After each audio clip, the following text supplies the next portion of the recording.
Señoras y señores, bienvenidos, muy buenas noches. Gracias por acompañarnos. Esto es La Silla Roja, este espacio abierto al diálogo, a la crítica, al análisis, a la reflexión.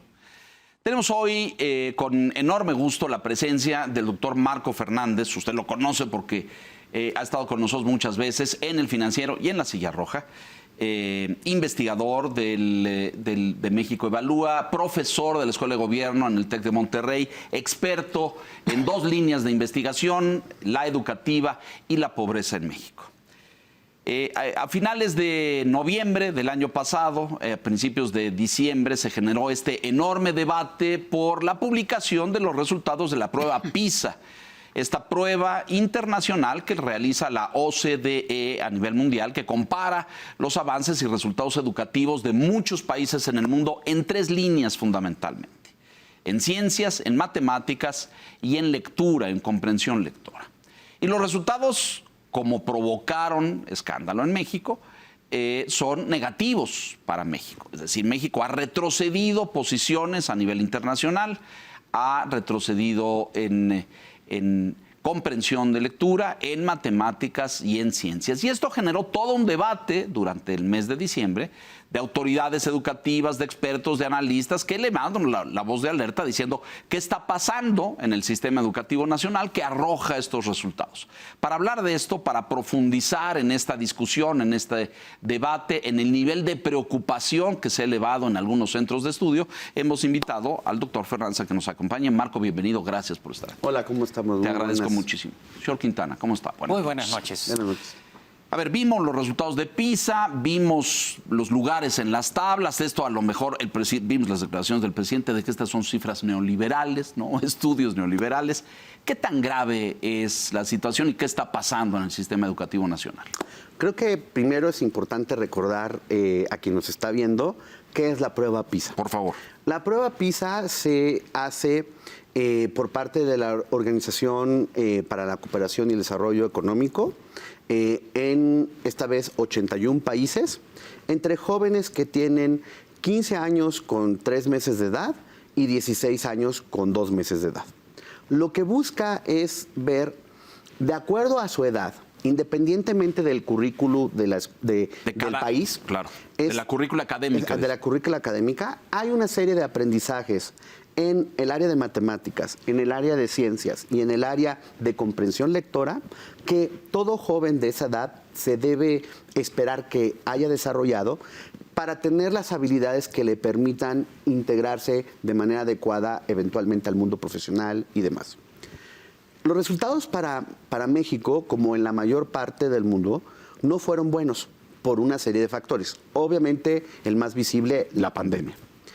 En el caso mexicano, por ejemplo, estamos hablando que en matemáticas, 66% de nuestros estudiantes no tienen lo mínimo en la parte matemática para la resolución de problemas, por ejemplo. En el caso de la comprensión lectora, estamos hablando 47% de los estudiantes mexicanos no comprenden lo que leen, no pueden diferenciar, por ejemplo, entre cuál es la idea central de un texto y las opiniones del autor, o si no se le dice de manera explícita, inferir cuál fue el argumento, la tesis que quería desarrollar el autor. En ciencias, lamentablemente 51% de los chicos, las chicas mexicanas, no han desarrollado el pensamiento científico para la resolución de situaciones y problemas concretos. Entonces, uno, como ciudadano mexicano, como papá que nos está viendo, mamá, tía, tío, abuela, tendríamos que preocuparnos mucho por estos resultados. ¿Por qué? Hay veces que no nos cae el 20 de lo que implica para los jóvenes estos malos resultados. Platicaba con Enrique antes de entrar al aire, que estamos haciendo una investigación para ver cuál es la brecha que existe entre lo que los jóvenes aprenden en México y lo que el mundo laboral requiere. Y ahí se ve justo el retrato de la prueba PISA. ¿Por qué?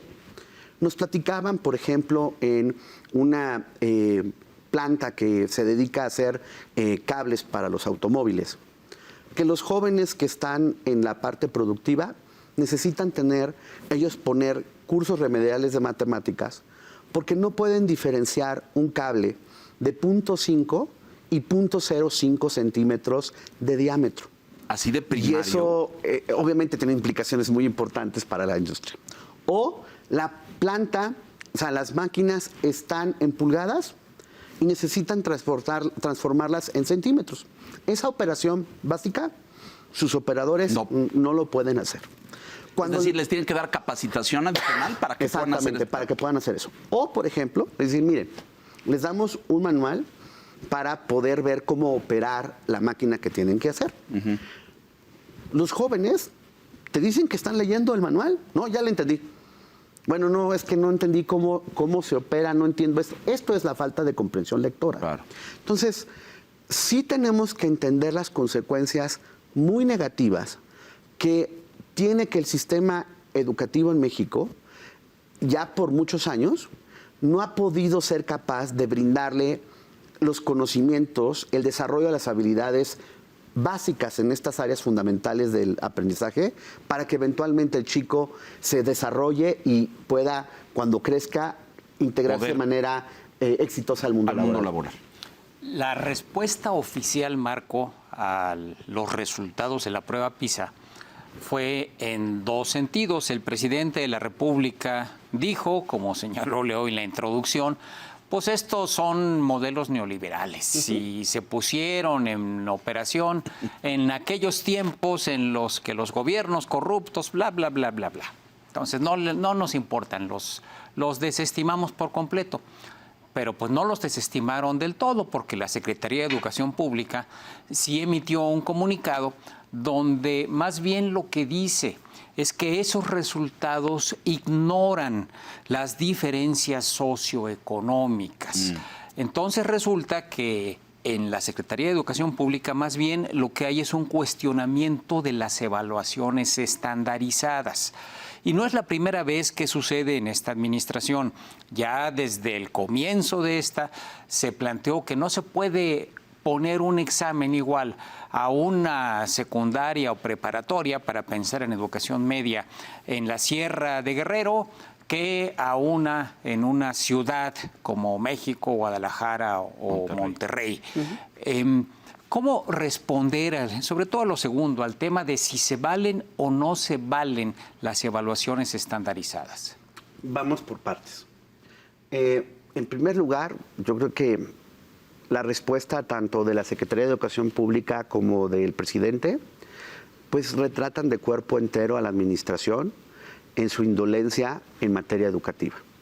Lo básico, el plan sectorial de educación de este gobierno tiene como uno de sus metas y de los indicadores justo los resultados PISA.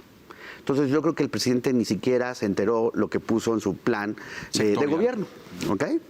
Es decir, pero para que lo entienda bien el auditorio, en el plan de la Secretaría de Educación está incluido tomar en cuenta el resultado de la prueba PISA. Cada gobierno, cuando inicia la administración, hace su plan. Hace su plan. Claro. Y cada sector tiene que decir cuáles van a ser sus acciones y las estrategias y demás. Claro. Y los objetivos. En educación está considerado la prueba PISA. Yo creo que la nueva titular de la Secretaría de Educación Pública hubiera por lo menos estudiado el plan que pues tenía que ella seguir empujando en lo que queda de la administración. Lo que contenía el plan, claro. Entonces, bastantes meses. Exacto. Entonces, yo creo que primero le deben de haber dado una tarjeta informativa a la titular de la SEP. Correcto. En el caso del presidente, y ahorita voy a la parte de la estandarizada, no se me ha olvidado. En el caso del presidente, para que nos ve, si no nos creen, porque hay siempre el sector que, prianistas, conservadores. Métanse a Google, a YouTube, y pongan Chile o Uruguay, PISA 2022, o métanse al canal de YouTube del presidente Petro en Colombia, y en los tres casos, el día de la presentación de los resultados de la prueba PISA, lo vimos. Hubo una rueda de prensa en estos países para explicar los resultados, para entender que estos países, al igual que México, enfrentan retos importantes en materia educativa y establecer cuáles eran compromisos por parte de las administraciones de estos países para poder atender esta emergencia. Hay un punto, por ejemplo, de Uruguay, que me gustó mucho, que decía, miren, nosotros necesitamos hacer todos adentro, todos avanzando, todos aprendiendo. Es decir, necesitamos aumentar la cobertura educativa, mayores espacios, porque hay muchos jóvenes que todavía no están estudiando. Cuando entren, necesitamos hacer políticas enfocadas, uno, para evitar que reprueben, a partir de tutorías, por ejemplo, focalizadas, que vayan corrigiendo los aprendizajes, que hacen que muchas veces los jóvenes, como pasa en México, se desesperen, tiren la toalla y abandonen la escuela. Y deserten, así es. Y además, necesitamos garantizar que independientemente del código postal en el que uno viva, si está en la Sierra de Guerrero o está en la Miguel Hidalgo, en la Ciudad de México o en Querétaro, en la ciudad de Querétaro, en los lugares de mayor poder económico, no importa. Todo mexicano tiene que tener el mismo derecho a una calidad educativa y en Uruguay lo están entendiendo. Petro, por ejemplo, irónicamente, dijo, no, pues miren, tenemos un problema. Aunque hubo unas mejoras hace unos años, justo en Bogotá, cuando él era el alcalde, dice, y lo que tenemos que seguir haciendo es reforzando dos cosas. Uno, las escuelas de tiempo completo. Dos, la capacitación docente. Correcto. Y aquí en el caso mexicano, primero, digo, ojalá que el presidente escuchara a su amigo Petro, porque el que canceló las escuelas de tiempo completo fue el presidente López Obrador en el caso mexicano. Segundo, en el caso de la parte de capacitación docente, su gobierno ha recortado en 83% el recurso para capacitación docente de cuando comenzó su administración. Para este año 2024 que ha arrancado, tenemos 195 pesos por maestro para su capacitación. Y esto todo el año. Y para quien nos está viendo, esto importa porque no hay forma de darle la vuelta a mejorar los aprendizajes si no tenemos mejores profesores que tengan los conocimientos, las capacitaciones pedagógicas adecuadas para transmitir, para que no se acordarán. Muchos de nosotros decían, no, las matemáticas son muy difíciles, no son para mí. No, espérate, o sea, lo que necesitamos es profesores mejores capacitados, que sean didácticos, para que el chico no le tenga, la chica no le tenga miedo a las matemáticas, la parte lo mismo para las ciencias, para que cuando podamos ser más eficaces en provocar a nuestros alumnos para la lectura y sobre todo que cuando lean, comprenden lo que leen.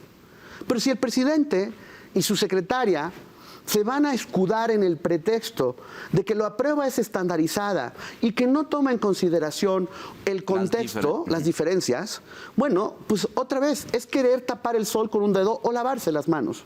Porque, por un lado, sí se toman en consideración las distintas condiciones socioeconómicas. De hecho, para quien nos ve, la prueba se hace en una muestra que sea representativa tanto de las escuelas públicas como de las escuelas privadas. De hecho, de los 6,292 estudiantes mexicanos que participaron en 281 escuelas, el 13% eran privados, el resto eran públicos. Y ahí hay de todos los niveles socioeconómicos. De hecho, uno de los temas importantes que ahorita platicaremos es que también la prueba, al dividir por nivel socioeconómico a la muestra de los estudiantes, puede identificar qué tan desigual es el sistema educativo de un país al comparar los resultados de los chicos que pertenecen a las familias socioeconómicamente más aventajadas respecto a los chicos, las chicas que están en familias más pobres. O sea, la prueba sí contempla esas diferencias. Sí, y de hecho... Y escuelas urbanas y rurales y escuelas de tiempo abierto, nocturnas, hace todas esas cruces de variables. Y de hecho, como es en la edad, hay un número de estudiantes que son de secundaria, sobre todo tercero de secundaria, y la gran mayoría estudiantes de primero de prepa, ¿no? De primero de media superior. Bueno, entonces, uno ve, por ejemplo, preocupantemente, que en México se acható la brecha entre los estudiantes de la parte socioeconómica más aventajada y los menos aventajados, pero no por las buenas razones, sino porque cayeron más los resultados de los chicos que pertenecen a las familias más aventajadas. Entonces, sí hubo una igualdad, pero hacia abajo. O sea, se emparejó, pero para abajo, no para arriba. Exacto. Entonces, ese primer problema, eso es importante para quien nos ve y tiene sus hijos en las escuelas privadas y piensa, ay, no, bueno, pues esa es bronca de los chicos, de los jóvenes que van a las públicas. Eso no es cierto. Eso no es cierto. Es un mito. Eso es un mito. Y también O sea, ¿sale bastante pareja una escuela privada con una pública? hay una diferencia de 53 puntos, por ejemplo, en el caso de matemáticas, que sí es una diferencia importante, pero que es menor de la que había antes y que respecto aquí, retrato del problema que tenemos. Los chicos, por ejemplo, de Vietnam, que son de las familias socioeconómicas más amoladas, de los más pobres, tienen resultados mejores que los chicos de las familias más aventajadas en México. ¿Ok? De ese tamaño es el problema que tenemos en el sistema educativo. Entonces, esto de que solo es problema de unos cuantos, eso no, lamentablemente, No tenemos un problema serio como país. Y justo por eso es tan triste, no sorprendente, pero no menos indignante, la respuesta del señor presidente. Porque él podrá echarse todo el rollo que quiera, pero es cierto, el problema de la crisis educativa no empezó en su gobierno. Es correcto, eso es cierto, sí. Pero a él y a su administración sí le toca poner sobre la mesa, decir, bueno, a ver, hay que reconocer que tenemos una bronca y qué políticas específicas vamos a hacer para poder empezar a corregirlo. Recordemos, para quien nos está viendo, lamentablemente tenemos 23 años, empezamos desde el año 2000, participando en las pruebas PISA. México ha tenido sistemáticamente malos resultados. Había mejorado tantito en matemáticas y en ciencia en el 2018 y eso se fue así por la borda con esta nueva edición. Pero no es que viniéramos bien. Y aquí es donde está la responsabilidad compartida de panistas, priistas y los de Morena. Entonces, pero justo uno pensaría decir, bueno, a ver, ¿por qué no hemos sido capaces como país de utilizar los resultados, los insumos, para empezar a hacer políticas públicas que sí atiendan esta problemática y empiecen a corregir paulatinamente estos aprendizajes? Es ahí tendríamos que tener la discusión y no en esta tontería decir los resultados son neoliberales y tan. No, eso es una irresponsabilidad mayúscula. La estandarización que señalaba Enrique, muy importante, porque ellos se defienden con este argumento que a mí me parece más ideológico que educativo o pedagógico al hablar de políticas públicas. ¿La estandarización te arroja resultados fehacientes, creíbles? Les voy a poner un ejemplo. En matemáticas, un ejercicio de dificultad media que venía en la prueba. Viene el sistema solar. A propósito, lo ponen todos los planetas con el mismo tamaño para no darle más información a los estudiantes. Y del lado derecho viene una tabla en donde está establecido las unidades, si no me recuerdo, que se llaman unidades planetarias, que son la distancia que tiene una equivalencia a un número determinado de kilómetros. Y entonces el primer ejercicio es: calcula la distancia de acuerdo a la equivalencia de tales planetas, ¿no? Bueno, primer ejercicio del Sol, digamos. De distancia entre planetas de acuerdo a la equivalencia y te daban los puntos de comparación. Bueno, primer ejercicio, digamos que es una operación básica de multiplicación y demás. Bueno, segundo ejercicio. Decía, bueno, ponían una información en el gráfico ponían 3 planetas, a propósito, decía, tiene que decir el orden de los planetas que tenían que llenarse en esos espacios de acuerdo a sus distancias planetarias. Ahí sí ya el ejercicio implicaba que el chico pudiera hacer inferencia de acuerdo a la información que se le daba para colocar cuáles eran los 3 planetas que correspondían en el orden de acuerdo a la información que le brindaba la prueba. ¿Ok? Yo le pregunto a la audiencia, ¿esto parte de entender la capacidad matemática o de darle un texto y decirle al chico, a partir del texto, ¿me puedes tú identificar, el autor está afirmando tal, sí o no? ¿Me puede usted diferenciar cuáles son los datos de tal texto? Porque había unas preguntas cerradas y unas preguntas abiertas.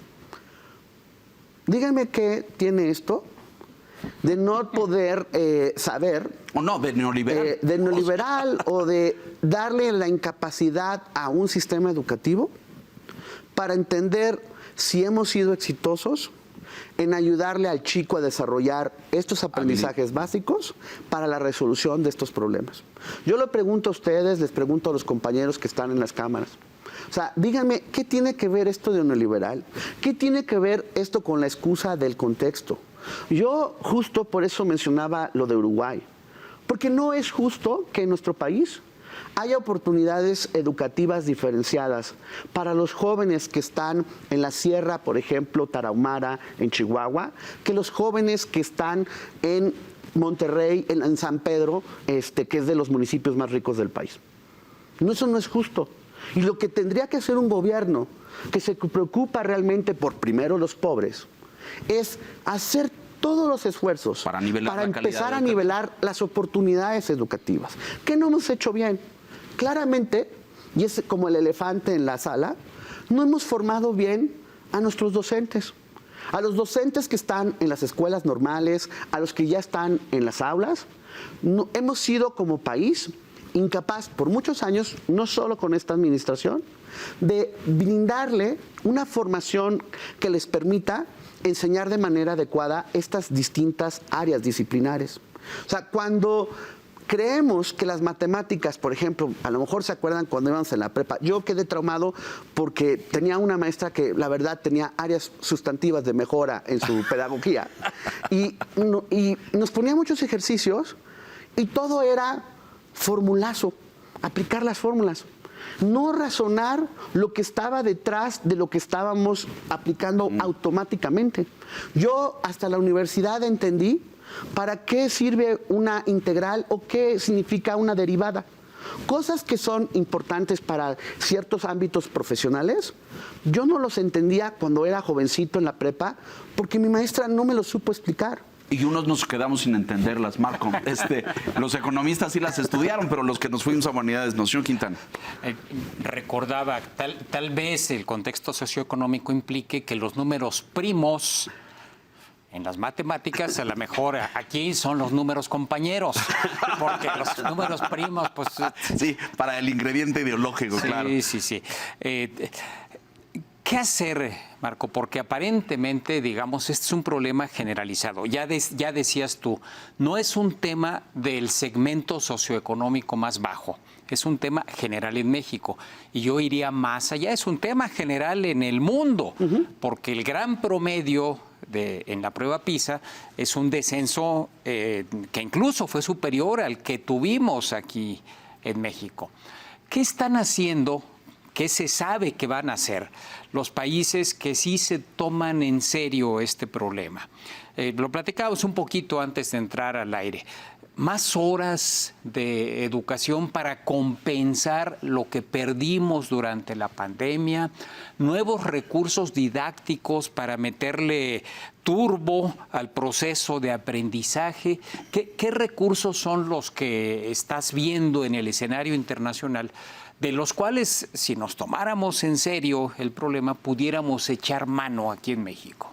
Incluso antes de que se dieran a conocer los resultados de PISA, hubo una serie de reportes, tanto del Banco Mundial como del UNESCO, para ver estrategias en el mundo de cómo lidiar con los efectos negativos que dejó la pandemia. Y pues lamentablemente México no parecía como con las buenas prácticas. O sea, veíamos otros lugares donde están haciendo esfuerzos presupuestales para dar más recursos para la capacitación. En algunos lugares se están dando tutorías focalizadas a los chicos que tuvieron más impacto en sus aprendizajes. Y para ello, independientemente de la prueba PISA, diversos países hicieron sus propias pruebas para saber de qué tamaño ha sido el impacto en los aprendizajes. En México, otra vez, dijimos primero, no, es que estos son instrumentos conservadores, estandarizados, no dieron presupuesto para poder establecer una evaluación diagnóstica, y terminó pasando que, por un lado, digamos, el lado positivo, es que hubo algunos estados, muy poquitos, estoy pensando en Nuevo León, Guanajuato, Jalisco, Querétaro, y párale de contar. Que hicieron pruebas. Que hicieron sus pruebas. Y sobre todo, y esto es importante, tú no solo haces una prueba para tener este tipo de programas y decir, tenemos un desastre y todo. No. Como autoridad necesitas el insumo para poder empezar a hacer estrategias de política educativa diferenciada. Por ejemplo, lo que hemos visto en los estados que sí hicieron, y esa es la parte positiva, digamos, de lo que sí está tratando de hacer algunos lados en México, es decir, ok, necesitamos ver que, no sé, los CONALEPs y los CECITES y demás tienen resultados distintos incluso al interior de sus diferentes planteles. Eso nos plantea la oportunidad de decir, ok, si estos planteles tuvieron mejores resultados, algo están haciendo y tenemos que empezar a intercambiar entre cuerpos académicos. Experiencias positivas. Exacto, experiencias pedagógicas que sí funcionan para ir corrigiendo los resultados. Nosotros, por ejemplo, hemos tratado desde el TEC de Monterrey, desde el verano de 2021, a hacer tutorías justo sabiendo de la evidencia internacional, decir, bueno, ver, y lo intentamos, ojo, que intentamos esto con el gobierno federal y les entró por aquí y les salió por allá, pero bueno, que sí tratamos de tocar esa puerta, porque no me digan, ¿y por qué no ayudan al gobierno federal? Pues intentamos, pero si no se dejan ayudar, está medio difícil. Jóvenes universitarios de 14 campus del TEC de Monterrey y ahora también jóvenes de la Universidad de Guadalajara están dando tutorías en matemáticas y en comunicación a jóvenes de las prepas públicas de los CONALEPs de Aguascalientes, de los distintos subsistemas públicos de Nuevo León, de Querétaro, de Jalisco, de Guanajuato, y también estamos ayudando a un CONALEP en Matehuala, en San Luis Potosí. Llevamos cerca de 16,000 estudiantes de prepas públicas, apoyados con el esfuerzo de cerca de 3,000 estudiantes del TEC de Monterrey y ahora también estudiantes de la Universidad de Guadalajara. Y justo porque sí queremos en querer ayudar, no solo criticar y hacerlo bien, Enrique, hicimos una evaluación diagnóstica de entrada y de salida de las tutorías para ver si tenía un impacto. Y está teniendo mejoras en estas dos áreas, matemáticas y en la parte de comunicación, de comprensión lectora.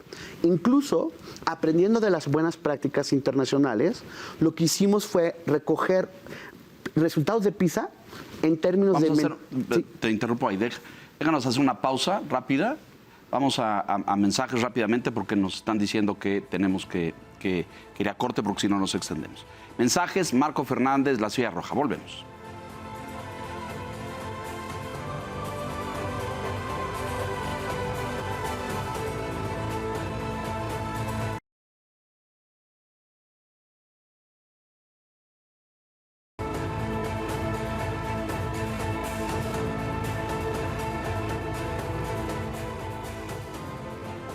Marco, doctor Fernández, rápidamente. Lo que estás diciendo es que las evaluaciones tienen un sentido, sirven de algo.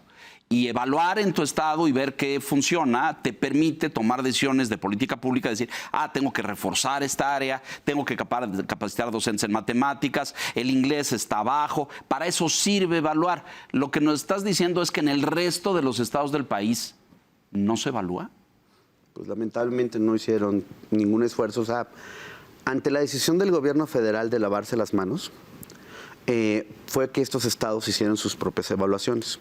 Luego el gobierno federal hizo un ejercicio y otra vez, yo no entiendo por qué tenemos que hacer las cosas mal en México. Porque Mejor Edu, que sustituyó al Instituto Nacional de Evaluación Educativa, hizo el intento de una prueba solo para la parte de primaria y secundaria, en donde le dijeron a los planteles, ustedes la autoaplican, no les dieron recursos para las hojas de aplicación. Si ustedes tienen internet, bueno, está perfecto, lo pueden hacer en línea. Si no, bueno, pues ustedes vean la estrategia de recoger la información Y yo decía, bueno, a ver, primero, cuando les pedimos la información y la propia Auditoría Superior de la Federación fue a ver cómo estaba el ejercicio, pues menos del 20% de las escuelas participó, ¿no? Entonces, primer problema, no tiene resultados ni que son representativos a nivel estatal, mucho menos por subsistema o por tipo de escuela, nada de eso. Incluso, en el caso de lo de PISA, llama la atención porque consejeros del Mejor Edu descalificaron también a PISA. Que ellos habían estado en contra de que se aplicara la prueba PISA, que porque son pruebas estandarizadas. Entonces, ya mal estamos cuando la institución que tendría que darle insumo a la autoridad sobre cómo están los aprendizajes en nuestro país para establecer estrategias de mejora, pues tampoco hace su trabajo al respecto. La otra cosa que se está haciendo en el mundo, Enrique, que es importante, es como un combo de acciones. El elemento esencial, capacitación docente. Segundo, esfuerzos para que a partir de instrumentos políticas de mérito, puedas traer a los mejores docentes al servicio docente, ¿ok? A las mejores personas. Eso implica procesos de evaluación bien hechos. Con muchos problemas que hubo en el sexenio anterior, eso terminó cerrando esa puerta porque entonces desprestigió a un ejercicio que es fundamental de poder seleccionar mejor a tus docentes. Además, han incorporado de manera inteligente la tecnología para potenciar el aprendizaje. Solo para quien nos está viendo. Las últimas estadísticas, no hay otros datos, son los de este gobierno, nos dicen que en el caso de primaria, solo 18.2% de las primarias en nuestro país cuentan con computadora con acceso al Internet. 18%. Y en el caso de las secundarias, 29%. Así es muy difícil que el profesor tenga instrumentos para potenciar sus estrategias pedagógicas. Incluso, recordemos que en el pasado, otra vez, y aquí por eso digo que son responsabilidades compartidas. Cuando Calderón y la Alianza por la Calidad de la Educación, por ejemplo, repartieron laptops de baja calidad a los docentes, pero peor aún, pues la repartieron y no los capacitaron para ver cómo la iban a usar en la clase. Luego vino el señor Peña Nieto y Aurelio Nuño, y entonces van y reparten y hacen así toda la faramalla del reparto de las tabletas también de baja calidad, y sin una estrategia pedagógica de buenos contenidos y de capacitación docente, y tampoco tuvo resultados. Entonces, sí tenemos un problema que venimos acarreando y que lamentablemente esta administración ni siquiera digan, es que pues, no podemos resolver todo en 6 años. No, bueno, a ver, compañeros, es que si las políticas que ponen además nos van a atrasar más de lo que estamos atrasados, entonces sí tenemos un problema. Porque si le estamos recortando en el 83% el dinero para capacitar a los docentes, por ejemplo, si no le damos, llega la pandemia y no le dimos ni un recurso al docente de las escuelas públicas para contactar frecuentemente a sus estudiantes, si como la prueba PISA y otros instrumentos muestran, la parte anímica tiene la parte socioemocional es fundamental para el aprendizaje y por lo tanto tú necesitas capacitar a los docentes para saber contener emocionalmente a sus chicos, a sus chicas, y no lo haces como gobierno federal, pues entonces ya no es solamente la responsabilidad del pasado. Hay un límite al argumento de que el pasado es responsable del desastre. También hay que asumir la propia responsabilidad de esta administración, y aquí es donde el pedacito de esperanza, que yo quiero tratar de verle el lado positivo en medio del caos, es que algunos estados, no que sea la paranoia, la panacea, perdón, pero algunos estados están frente a estos resultados tratando de enfrentar con lo que tienen para poder corregir estos problemas serios de aprendizaje. Esto inevitablemente va a incrementar las brechas en el país. Me llamó la atención en tus consideraciones iniciales, Marco, el señalamiento de que el deterioro no es solamente en educación pública, porque varios de los elementos que argumentamos ahora tienen que ver sobre todo con la educación pública, sino también en educación privada. Y esto tiene que ver también con otra cosa que conversábamos. Pareciera que el padre de familia que destina una parte de sus recursos, a veces con mucho esfuerzo, para que sus hijos estudien en escuelas privadas, piensa que simplemente por ese hecho van a tener una mejor formación que aquellos estudiantes que están en escuelas públicas.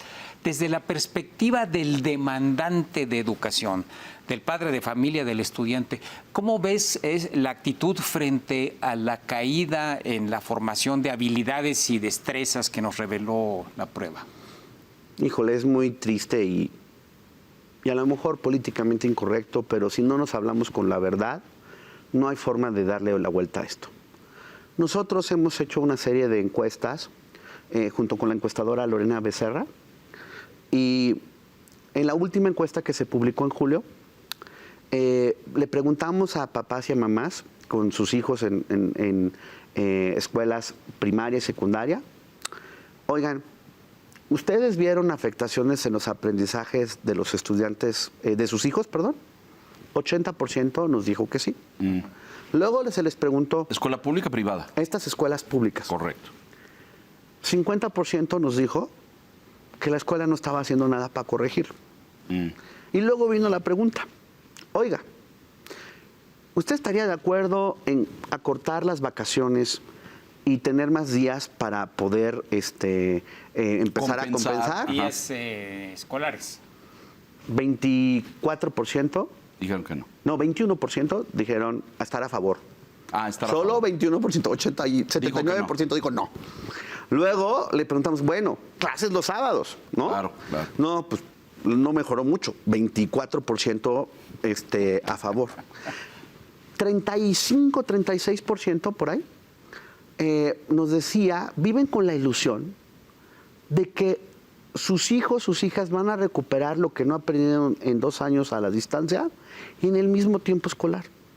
Esto es relevante porque no hay forma, Enrique, de que un gobierno, si no tiene un costo político por su irresponsabilidad, realmente se ponga a trabajar en el tema educativo. Y en nuestro país creo que el gran problema es que no se alza la voz para el ejercicio del derecho a la buena educación que tiene todo mexicano por estar en este país.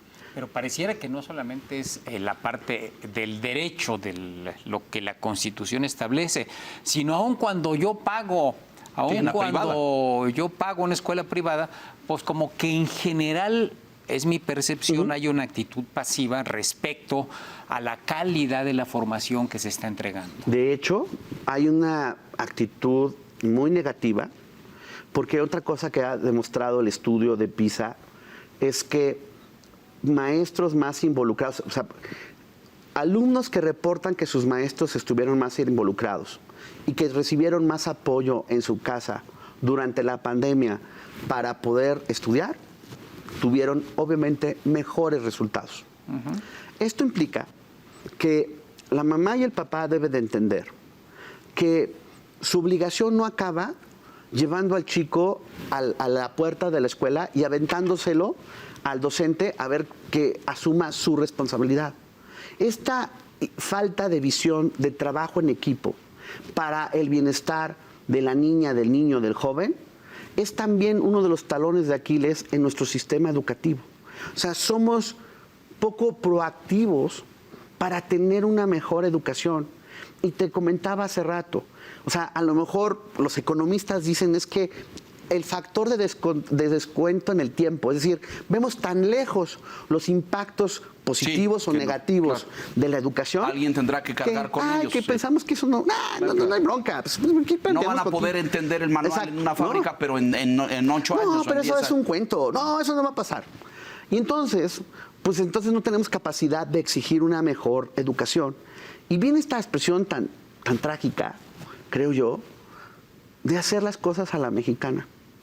Porque a la mexicana tendría que ser con excelencia, con una equidad de oportunidades, de mejor aprendizaje, no a la y se va. Y entonces yo sí veo con preocupación una comunidad educativa apática que tampoco hace equipo con los docentes, y así es muy difícil darle la vuelta a estos resultados. Obvio que hay excepciones, pero lamentablemente son eso. Muy poco, excepciones, no es la regla del sistema educativo. Vamos a aprovechar el tiempo que nos queda, Marco, para tratar de puntualizar esto de lo que estás hablando, el rezago educativo producido por la pandemia en el mundo y también en la educación privada y pública. ¿Está medido? ¿Sabemos de qué tamaño es? ¿Sabemos que perdieron tanto en aprendizaje de áreas? ¿Hay alguna brújula que nos indique o es como tantas otras áreas en México que no hay dato duro, que no hay investigación? No, sí tenemos datos para el caso mexicano. Por ejemplo, en la media superior hablaba de estos estados. Sí vemos que los jóvenes que traen todavía afectaciones más importantes en estas tres áreas, más aún en matemáticas, son los jóvenes de primero de prepa. Que hace sentido porque son los jóvenes que tuvieron prácticamente toda su secundaria a la distancia. Ajá. Primer problema. Segundo problema, sí se reporta una cosa preocupante, que es que el número de niños y de jóvenes que reportan su desdén por leer aumentó lamentablemente en nuestro país. Correcto. Hay un problema además que no hemos hablado, que 22% de los estudiantes mexicanos reportan sentirse inseguros cuando van rumbo a la escuela. Cada vez que ustedes en los medios reportan estas situaciones tristes de inseguridad, de violencia contra los jóvenes, pues eso se está retratando. Y esto importa porque nuevamente hay un menor aprendizaje en condiciones donde el chico se siente inseguro, vulnerable. Claro, claro. También hay un reporte preocupante de un incremento en las prácticas de bullying. Es decir, 19% de las chicas y 17% de los jóvenes varones reportan haber sufrido una práctica de bullying. Esto otra vez importa porque impacta negativamente el aprendizaje. Toda esta información tendría que ser útil para toda persona que realmente le importe la educación, para decir, ok, ¿qué vamos a hacer, por ejemplo? Sí, ¿qué políticas implementó para disminuir prácticas de bullying? Para poder tratar de darle mayor seguridad a los estudiantes, a la comunidad estudiantil. No es el argumento del neoliberalismo y tontería y media. Tenemos información que debe de tomar la autoridad, que debe de reflexionar la sociedad para decir, ok, de este tamaño es el problema y tenemos que empezar a actuar para irlo corrigiendo poco a poco. No se cambia de la noche a la mañana. Es cierto, decía un colega en un artículo que le leí, que decía, no, bueno, es que muy poquitos países en el periodo han cambiado, han mejorado en este periodo. A ver, Vietnam. ¿Quién sale hasta arriba en PISA hoy? ¿Singapur? Singapur, provincias de China, Estonia, son los que salen. Estonia, fíjate nada más. Pero quiero apuntar y todo a un Estonia punto acaba aquí. en Iztapalapa, déjenme decirles. Hay un punto aquí que es importante. Unos dicen, es que no gastamos en educación. A ver, es cierto que nos falta invertir más en educación, pero el reporte sí advierte, y por eso es importante el caso de Vietnam, el gasto por alumno en Vietnam es menor al del México. ¿Okay? Se gasta menos allá que aquí. Y tienen mucho mejores resultados. ¿Por qué? Porque han hecho adecuadamente el ejercicio de sus recursos en capacitar docentes, por ejemplo. A los mejores docentes, no a los nuevos, a los mejores docentes, además de pagarles más por sus buenos resultados, los deciden mandar a un grupo de ellos a las comunidades rurales más apartadas, bajo la idea de necesitamos empezar a nivelar. Obvio que les pagan más y no es así que un año y no. Me dicen, el compromiso es por lo menos de 3 años para poder crear comunidad educativa en estos lugares más apartados. Otra vez, es entender muy bien que en México, ¿por qué no hemos hecho esto? Pues porque hemos tenido estas conversaciones en el pasado. Sí, pero además, corrupción, es que otro elefante en la sala es corrupción, mal uso de los recursos. Sí, y dejamos de evaluar maestros, ya no evaluamos maestros. Entonces ¿cuáles son los buenos? Pues quién sabe, el que te recomienden. justo las evaluaciones, hay toda una discusión porque la unidad encargada para evaluar a los maestros, pues tuve las redes sociales, los maestros están fúricos porque no consideran que se está haciendo los instrumentos adecuados para su evaluación y peor aún, otra vez, a partir de su evaluación no se desatan políticas para decir, ok, salí mal, necesito cursos para que empiece a corregir en lo que no soy bueno para tener mejores resultados en el aula. 5 minutos, puntos finales, por favor. Una pregunta concreta.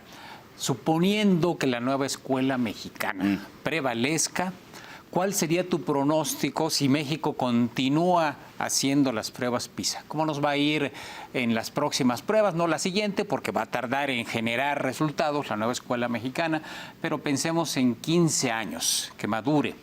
¿Cómo vamos a salir? Ay, Enrique, me gustaría decirte que no, mira, porque estamos teniendo una nueva filosofía didáctica y más eficiente, pero yo no lo veo. Yo no lo veo cuando platico con los maestros que están tratando de implementarla tanto en educación básica como en la educación media superior. No terminan de capacitarlos para hacer esta dichosa supuesta transversalidad en la enseñanza, es decir, combinar matemáticas con la parte de ciencias, la parte de la parte social. No es mito, no es mentira.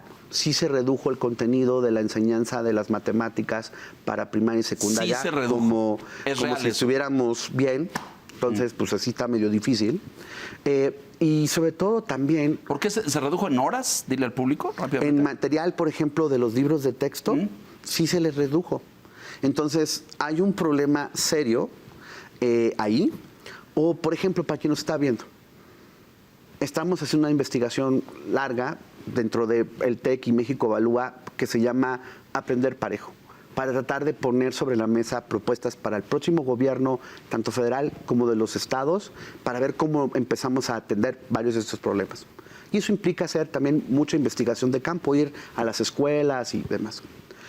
Una cosa que me dio mucha tristeza es ver en un CECITE, me decía el profesor que les estaba enseñando, ¿cómo se llama? Soldadura teórica. Yo, ¿cómo se enseña soldadura teórica, profesor? Porque eso es muy práctico. Me dice, bueno, pues que mire, las dos máquinas, una no funciona, la que tenemos es para 35 estudiantes y no tenemos el material suficiente para hacer prácticas cada día que hay el taller. Yo pienso en estas cosas y me dirán que la nueva escuela mexicana y demás, digo, oigan, colegas, ¿cómo vamos a corregir estos problemas básicos para poder empezar a tener mejores aprendizajes? Eso no se corrige con discusiones, digamos, ideológicas y de dedazo, ¿no?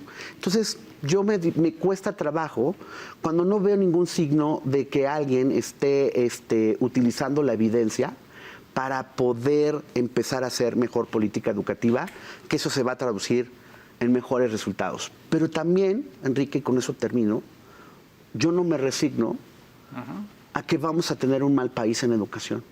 Y por eso hacemos lo que hacemos, por eso hacemos esto de las tutorías. Por eso sigues dando la batalla. O sea, hay que seguir empujando, no se puede uno cansar, hacer alianza con los gobiernos. Tuvimos hace poco un encuentro con el nuevo gobierno del Estado de México, ojalá que sí se puedan hacer cosas.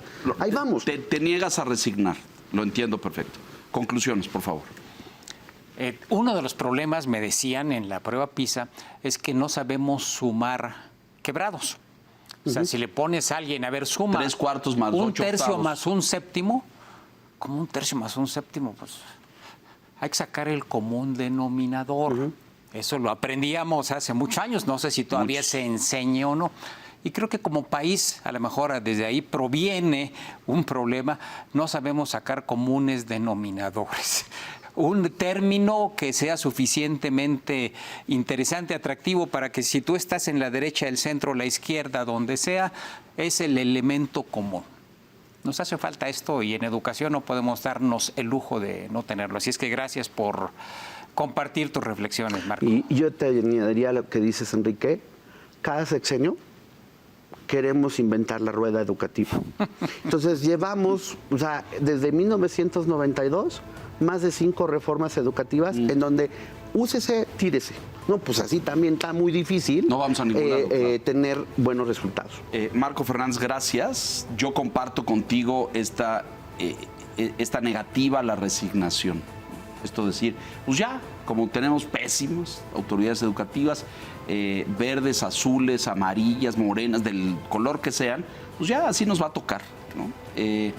Me resigno a que eso no sea el destino fatal de México, ¿no? Gracias por estar aquí, gracias por iluminarnos con esto y por ilustrarnos, porque en este debate ideológico a veces uno se pierde de decir, pero ¿de verdad estamos tan mal? ¿De verdad?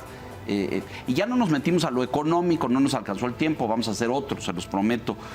De todo el dinero que se le ha sustraído a la Secretaría de Educación Pública y que se le ha quitado al presupuesto. ¿Por qué ya no hay programas docentes? Porque ya no lo presupuestan. ¿Por qué se acabó el programa de inglés? Porque ya no hay presupuesto. ¿Por qué se acabó la escuela de tiempo completo? Porque le quitaron presupuesto. Pero además en lo que hay, por ejemplo, la escuela es nuestra, lo hacen con clientelismo y corrupción. Entonces digo, tenemos dos problemas, un problema de recorte y de lo que hay de mal gasto. Gracias por estar aquí, Marco. De verdad, siempre agradecido. Señor Quintana, muy buenas noches. Y a usted que nos hace el favor y la gentileza de escucharnos. Esto es La Silla Roja, puntualmente aquí la semana entrante. Hasta entonces, gracias.